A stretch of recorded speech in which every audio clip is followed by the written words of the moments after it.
നസ്ലിൻ അഭിനയിച്ച മോളിവുഡ് ടൈംസ് കണ്ടു. Directed by Abhinav Sundar Nayak. Abhinav Sundar Nayak is the director of Mukundan Unni Associates, starring Vineeth Sreenivasan. കണ്ടിട്ടില്ല എന്നുണ്ടെങ്കിൽ തീർച്ചയായും കണ്ടിരിക്കേണ്ട സിനിമയാണ്. അത് അതൊരു കോമൺ വാച്ച് അല്ല. സാധാരണ നന്മ നിറഞ്ഞ ഒരു മലയാളം സിനിമയല്ല. ഇതിൻ്റെ ഒരു എക്സാക്ട് ഓപ്പോസിറ്റ് ആയിട്ടുള്ള ഒരു തീം സംസാരിക്കുന്ന സിനിമയാണ്. ഹോളിവുഡ് ഫിലിം നൈറ്റ് ക്രോളർ കണ്ടിട്ടുള്ളവർക്ക് അതുമായിട്ട് സിമിലാരിറ്റി തോന്നാം. പക്ഷേ സിമിലാരിറ്റി മീൻസ് സ്ട്രക്ചർ, അതിൻ്റെ ഒരു സ്ട്രക്ചറൽ പാർട്ടിൽ ആ ക്യാരക്ടേഴ്സിന് നമ്മളൊരു സിമിലാരിറ്റി കാണാം, അത്രയേ ഉള്ളൂ. അതിനപ്പുറത്തേക്ക് അത് മലയാളത്തിൻ്റെ സ്വന്തം മുകുന്ദൻ അസോസിയേഷൻ. സിനിമ ഇറങ്ങിയ സമയത്ത് രണ്ട് അഭിപ്രായങ്ങളുണ്ടായിരുന്നു. ഒന്ന്, സിനിമാ പ്രേമികൾ അതിന് ഇരു കഴിയുന്നത് സ്വീകരിച്ചു. പിന്നെ ഒരു ജനറൽ ഓഡിയൻസ്, അവർക്കത് ഒട്ടും അക്സെപ്റ്റബിൾ ആയിട്ടുള്ള ഒരു ഫിലിം അപ്രോച്ച് അല്ലായിരുന്നു. പക്ഷേ എന്നെ സംബന്ധിച്ചിടത്തോളം മലയാളത്തിലൊരു സ്റ്റാൻഡ് ഔട്ട് ചെയ്ത് നിൽക്കുന്ന ഒരു സിനിമയാണ് മുകുന്ദൻ ഉണ്ണി അസോസിയേറ്റ്സ്. ആൻഡ് മലയാളത്തിലെ തന്നെ ഏറ്റവും അണ്ടർ റേറ്റഡ് ആയിട്ടുള്ള ഐക്കോണിക് ക്യാരക്ടേഴ്സ് എടുത്താൽ പേഴ്സണലി മുകുന്ദൻ ഉണ്ണി, വിനീത് ശ്രീനിവാസന്റെ മുകുന്ദൻ ഉണ്ണി അതിലൊന്നാണ് എന്നെ സംബന്ധിച്ചിടത്തോളം. അതുപോലെ തന്നെ വിനീത് ശ്രീനിവാസന്റെ one of the career best performance ആണ് മുകുന്ദൻ ഉണ്ണി അസോസിയേറ്റ്സിലേത് എന്നെ സംബന്ധിച്ചിടത്തോളം. സോ ആ ഒരു മൂവിയുടെ ഡയറക്ടറുടെ അടുത്ത പടം, അതും നസ്ലിൻ അഭിനയിക്കുന്നു. നല്ല എക്സ്പെക്ടേഷൻ ആയിരുന്നു.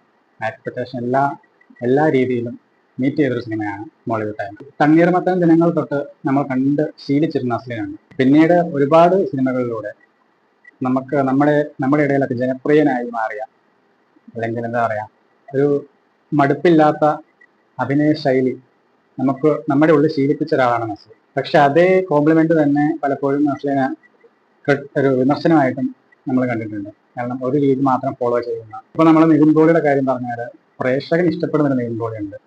അപ്പം സർവമായൊക്കെ വന്നിട്ട് നിവിൻ പോളിയുടെ ശക്തമായ തിരിച്ചു വരവ് എന്നൊക്കെ പറഞ്ഞാൽ പിന്നെ ഭയങ്കര ഹിറ്റായി. പക്ഷേ തിരിച്ചു വരാൻ നിവിൻ പോളി എവിടെയും പോയിട്ടൊന്നുമില്ലായിരുന്നു. അദ്ദേഹത്തിന് ഇഷ്ടപ്പെട്ട സിനിമകൾ എക്സ്പെരിമെന്റ് ചെയ്ത് അദ്ദേഹത്തിന്റെ കംഫർട്ട് സോണിൽ നിന്ന് പുറത്തിറങ്ങി കുറച്ച് സിനിമകൾ അഭിനയിച്ചു. അത് ഒരു നോർമൽ ഓഡിയൻസിന് അക്സെപ്റ്റ് ചെയ്യാൻ പറ്റിയില്ല. പക്ഷെ നിവിൻ പോളി എപ്പോഴും നിവിൻ പോളി എന്ന നടനെ, ഇപ്പം മമ്മൂട്ടിയൊക്കെ പറയുന്ന പോലെ തേച്ച് മിനുക്കാൻ ശ്രമിച്ചുകൊണ്ടിരുന്ന ഫെയിൽഡ് അറ്റംപ്റ്റ്സ് ആണത്. പക്ഷേ ഫെയിൽഡ് അറ്റംപ്റ്റ്സിന്റെ മീൻ അതൊരു ബോക്സ് ഓഫീസ് പരാജയമായിരുന്നിരിക്കാം. പക്ഷെ പലതും നിവിൻ പോളിയുടെ ആ കാലഘട്ടത്തിലെ പല സിനിമകളും അയാളുടെ കരിയറിലെ മികച്ച സിനിമകൾ തന്നെയാണ്. അതുപോലെ തന്നെ നസ്ലിന്റെ കാര്യം വരുമ്പോഴും ഇത് തന്നെയാണ്. നസ്ലിന്റെ സിനിമകൾ അങ്ങനെ പരാജയപ്പെട്ടിട്ടില്ല. പക്ഷേ ഈ നമ്മൾ കണ്ട് ശീലിച്ചൊരു നസ്ലിൻ അത് തന്നെ ഇതുവരെ മടുപ്പായിട്ടില്ല എന്നുണ്ട്. പക്ഷെ അത് തന്നെയായിരുന്നു നമ്മൾ കഴിഞ്ഞ കുറേ സിനിമകളിൽ കാണുന്നത്. പക്ഷേ മോളിവുഡ് ടൈംസിലെ വിനീത് മാധവൻ എന്ന ക്യാരക്ടർ ഒരു 2.25 മണിക്കൂർ സിനിമയുണ്ട്. ഒരു സെക്കൻഡ് പോലും അതിൽ ഞാൻ നസ്ലിനെ കണ്ടിട്ടില്ല. ശരിയാണ്, നമ്മൾ ഒരു കുറച്ചും കൂടെ വിവരമുള്ള ഫിലിം ക്രിട്ടിക്സൊക്കെ പറയാതിരിക്കാം അവിടെയും ഇവിടെയൊക്കെ നസ്ലിൻ ആകുന്നുണ്ടെന്നൊക്കെ. പക്ഷെ ഒരു ജനറൽ ഓഡിയൻസ്, ഞാനൊരു ജനറൽ ഓഡിയൻസ് ആണ്. എന്നെ സംബന്ധിച്ചിടത്തോളം ഞാൻ കണ്ടത് പുതിയൊരു നസ്ലിനെയാണ്. സെയിം മമ്മൂട്ടി പറയുന്ന പോലെ സ്വയം തേച്ച് മിനുക്കാൻ ശ്രമിക്കുന്നവരാണ്. ആ ഒരു കാഴ്ചപ്പാടിൽ ഈ സിനിമ കണ്ടു കഴിഞ്ഞപ്പോൾ ഹാറ്റ്സ് ഓഫ് നസ്ലിൻ. സിനിമ നമുക്ക് ഒറ്റവാക്കി പറഞ്ഞാൽ it's not every one cup of tea. അതങ്ങനെ തന്നെയാണ് പറയേണ്ടത്, എനിക്കറിയില്ല. പക്ഷെ അങ്ങനെ ഒരു നമ്മുടെ LJP പറഞ്ഞ പോലെ അങ്ങനെ ഒരു വാക്കിന്റെ ആവശ്യമില്ല. എല്ലാ സിനിമയും അങ്ങനെയാണ്, എല്ലാവരും തൃപ്തിപ്പെടുത്താൻ പറ്റത്തില്ല. അങ്ങനെ നോക്കുമ്പോൾ എല്ലാ സിനിമയും not every one cup of tea ആകേണ്ടതല്ലേ. ഇത് ശരിയാണ്, നമുക്കൊരു ഫാമിലി ഓഡിയൻസിന്റെ ഒപ്പം ഒക്കെ ഇരുന്ന് കണ്ടാൽ എത്രമാത്രം എൻ്റെ അപ്പായ അമ്മയൊക്കെ ഇരുത്തി കാണിക്കുകയാണെന്നുണ്ടെങ്കിൽ അവർക്ക് ഇഷ്ടപ്പെടാൻ ചാൻസ് കുറവാണ്. കാരണം അല്ലെങ്കിൽ ഒരു ബഹുഭൂരിപക്ഷ ഓഡിയൻസും സിനിമ കാണുന്നത് റിലാക്സ് ആവാനും ഒക്കെയാണ്. വളരെ ചുരുക്കം ചിലരാണ് സ്വന്തം സ്ട്രഗിൾ കാണാനും അല്ലെങ്കിൽ വേറൊരു പേഴ്സ്പെക്റ്റീവ് അല്ലെങ്കിൽ സിനിമയ്ക്ക് പല അർത്ഥങ്ങൾ കൊടുത്ത് കാണുന്ന വളരെ ചുരുക്കം ചിലർ കാണത്തുള്ളൂ. പക്ഷേ എന്നെ സംബന്ധിച്ചിടത്തോളം ലൈഫിൽ എന്തെങ്കിലും ഒരു കാര്യത്തിന് വേണ്ടിയിട്ട്, അതിപ്പം സിനിമ ആകണമെന്നില്ല, ലൈഫിൽ ഒരു ഡ്രീം, ഒരു സ്വപ്നം വെച്ചിട്ട് ആ സ്വപ്നത്തിന് പുറകെ ആത്മാർത്ഥമായിട്ട് സഞ്ചരിക്കുന്ന ഏതൊരു വ്യക്തിക്ക് അയാൾ സക്സസ്ഫുൾ ആയി തീരണമെന്നില്ല. സക്സസ്ഫുൾ ആകുന്ന വളരെ ചുരുക്കമാണ്. സിനിമയിൽ പറയുന്ന പോലെ തന്നെ തോറ്റുപോയവരാണ് ബഹുഭൂരിപക്ഷം. ഈ സിനിമ പറയുന്ന പോലെ സിനിമയ്ക്കകത്തെ സിനിമ തോറ്റുപോയവരോട് റെസൊണേറ്റ് ചെയ്യാൻ പറ്റുന്ന സിനിമ ആയിരിക്കണം എന്ന ഒരു ഡയലോഗ് പറയുന്നുണ്ട്. അതുപോലെ അങ്ങനെ ഒരു സ്ട്രഗിൾ അനുഭവിച്ചിട്ടുള്ളവർ അല്ലെങ്കിൽ അനുഭവിച്ചുകൊണ്ടിരിക്കുന്നവർക്ക് ഈ സിനിമ തീർച്ചയായും ഒരു ഇൻസ്പിറേഷനാണ്. ഡെഫിനറ്റ്ലി ഒരു ഇൻസ്പിറേഷനാണ്. കാരണം എനിക്ക് ഈ സിനിമ കണ്ടു കഴിഞ്ഞപ്പോൾ ഞാൻ ഇങ്ങനെ ഒരു എക്സ്പീരിയൻസ് ഒന്നും ഞാൻ എക്സ്പെക്ട് ചെയ്യാണ്ടാണ് സിനിമ കാണുന്നത്. ബട്ട് എനിക്കും വീണ്ടും പഴയ സ്വപ്നങ്ങളൊക്കെ പൊടിതട്ടിയെടുക്കണം. തോറ്റുപോയേക്കാം, നമുക്ക് ഒന്നും ഈ സിനിമ പറയുന്ന പോലെ ഒന്നും നമ്മുടെ കൺട്രോളിലല്ല. പക്ഷെ നമുക്ക് കൺട്രോൾ ചെയ്യാൻ പറ്റുന്നതല്ല നമ്മൾ കൺട്രോൾ ചെയ്യണം. അതുപോലെ സെൽഫിഷ് ആവുക, കോംപ്രമൈസ് ചെയ്യാതിരിക്കുക, അഡ്ജസ്റ്റ് ചെയ്യാതിരിക്കുക, ഇതൊക്കെ നമുക്ക് ഒരു ജനറൽ ടൈമിൽ നമുക്കിതെല്ലാം ഒരു നല്ല ശീലങ്ങളല്ല.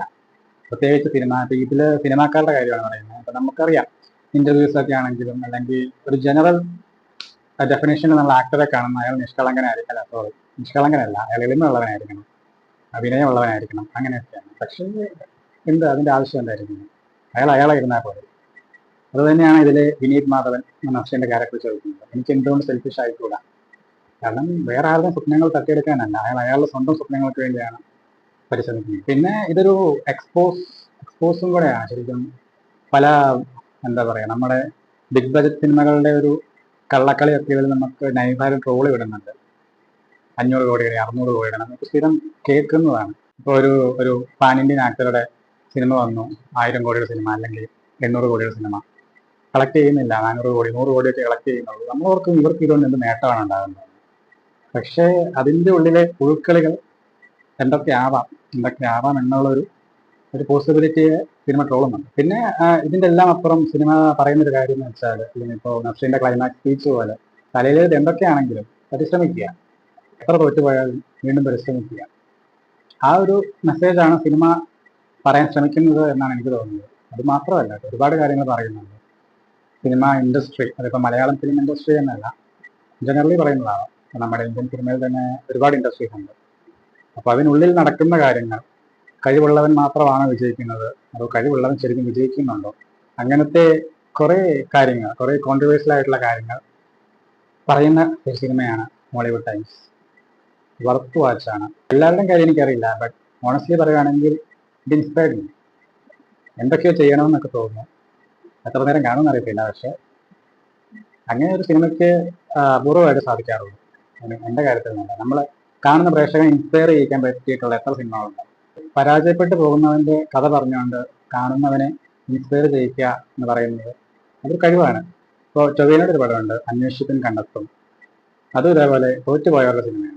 അതിൽ ശരിക്കും പോലീസുകാരുടെ റിയൽ സ്ട്രഗിൾ എന്താണെന്നും, ശരിക്കും നമ്മൾ സിനിമയെ കാണുന്ന ഹീറോയിസം അവർക്ക് റിയൽ ലൈഫിൽ കാണിക്കാൻ പറ്റുന്നുണ്ടോ, കാണിക്കുമ്പോഴുണ്ടാകുന്ന ആഫ്റ്റർ എഫക്ട് എന്തൊക്കെയാണെന്നും കാണിച്ചു തരുന്ന സിനിമയാണ്. പക്ഷേ ആ സിനിമ അവസാനിക്കുന്നതും അതിലെ ഹീറോസ് തോറ്റുകൊണ്ടാണ് ആ സിനിമ അവസാനിക്കുന്നത്. പക്ഷെ അവിടെയും ലാസ്റ്റ് ആ ഡബിൾ ബാറിലാണ് അറിയില്ല, ഗണ്ണൊക്കെ എടുത്ത് അവർ വീണ്ടും പ്രിപ്പയർ ആകുന്ന ഒരു സീനൊക്കെ ഉണ്ട്. അത് കാണുമ്പോൾ നമുക്ക് രോമാഞ്ചമാണ്. സോ അതുപോലെ തോറ്റുപോയവരുടെ സിനിമകൾ അല്ലെങ്കിൽ തോറ്റുപോയവന്റെ കഥ പറഞ്ഞ് നമ്മളെ പ്രചോദിപ്പിക്കുക എന്ന് പറയുന്നത് ഡിഫറെൻറ്റ് തിങ്. സോ തോറ്റുപോയവർ കാണണമെന്നല്ല ഞാൻ പറയുന്നത്, സ്ട്രഗിൾ ചെയ്യുന്നവർ, അതിപ്പോൾ ഏത് സ്വപ്നത്തിന്റെ പുറകെയാണെങ്കിലും ഏതൊരു ആഗ്രഹത്തിന്റെ പേരിലാണെങ്കിലും സ്ട്രഗിൾ ചെയ്യുന്നവർക്ക് തീർച്ചയായും സിനിമ കണക്ട് ആകും. So do watch Mollywood Times for a fresh മസ്ലിം. ആൻഡ് ഓൾസോ മുകുന്ദനുണ്ണി അസോസിയേറ്റ്സ്, അത് കണ്ടിട്ടില്ലാത്തവരും തീർച്ചയായും പടം കാണുക. അത് ഇൻസ്പയർ ചെയ്യിക്കാനോ മോട്ടിവേറ്റ് ചെയ്യിക്കാനോ ഒന്നുമല്ല, നമ്മൾ കാണുന്നൊരു അല്ലെങ്കിൽ നമ്മൾ ജീവിക്കുന്ന ഈ ലോകത്തിന്റെ ഒരു റിയൽ ലൈഫ് സെനാറിയോ, നമ്മുടെ ഇമോഷണൽ അല്ലെങ്കിൽ എംപതറ്റിക് പാർട്ടൊക്കെ മാറ്റി വെച്ച് നമ്മൾ ജീവിക്കുന്ന ചുറ്റുപാടിന്റെ ഒരു പ്രാക്ടിക്കൽ റിയാലിറ്റി എന്താണ് എന്ന് കാണാൻ തീർച്ചയായും മുകുന്ദനുണ്ണി അസോസിയേഷൻ കാണാം. So thank you. മറ്റു വീഡിയോയിൽ വീണ്ടും കാണാം.